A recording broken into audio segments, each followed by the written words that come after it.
So for this problem, we need to calculate the work that's being done on a block to bring it to rest. And the first thing I'm going to do is write out all the variables we have. I always struggle with um, finding answer solutions like this, and I think that just going first step, writing out all the variables will definitely help.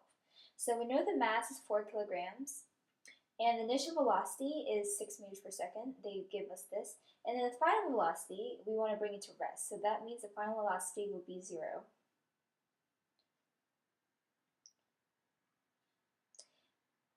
Okay, and in order to find work, you have to realize that work equals the change in energy. And I think if I understood this concept for the test, I would have had a lot easier time working out some of the problems. So the first thing we can do is write out the formula.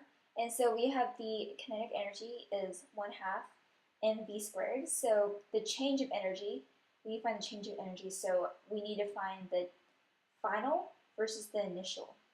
So I'm going to do final mv squared minus the initial amount of energy.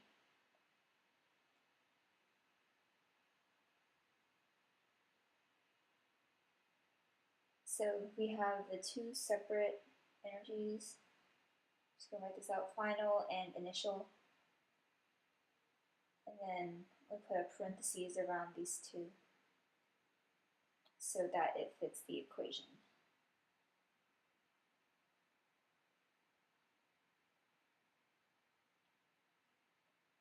Okay, so now we have our work equation.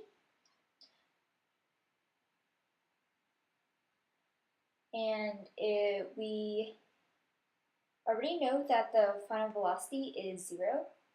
So that entire part will be cut out. So we just have a negative mass times the initial velocity squared. So we can just go ahead and plug in our numbers. And if we calculate this all out, the 1/2 times negative 4 times 36 squared, 36. And then just if you solve this and type in your calculator, you should get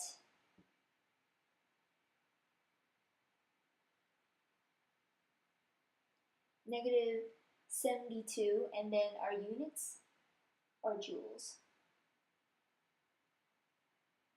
And that's the amount of work that's being done to bring the block to rest. Alright, next we have to find the speed of the block. We have the speed of the block and we need to find the time. So I'm going to write out everything we had before.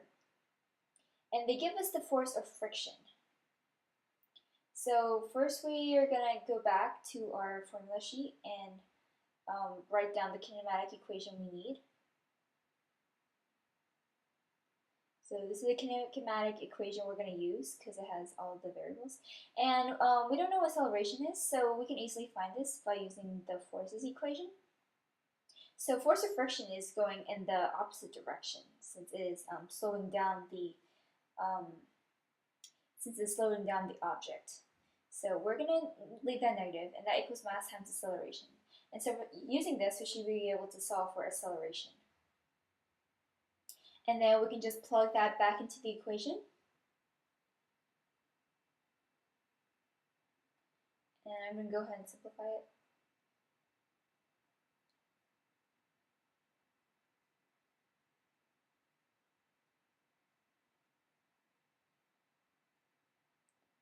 Since we're dividing it, we have to switch it. Okay.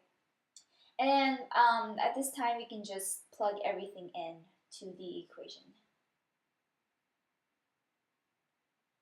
And then you should get time equals 3 seconds.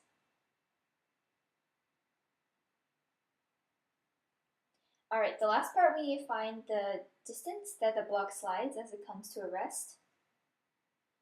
So we already have all our variables, and so for this one we need another kinematic equation. I had a harder time figuring some questions out on the test because they were constantly referring back to kinematics and forces, and sometimes I would get confused as to which one to use. But it's handy if you have all your equations available. So we're going to use the change in x kinematic equation. And then we found acceleration before, so we're going to plug that back in. And then this one's pretty simple. We already have solved for most of the equation. We just need to plug in all of the variables. So if you plug them all in, and then solve for the change in x, or the distance, and you should get 9 as your answer. 9 meters. Make sure you put your units.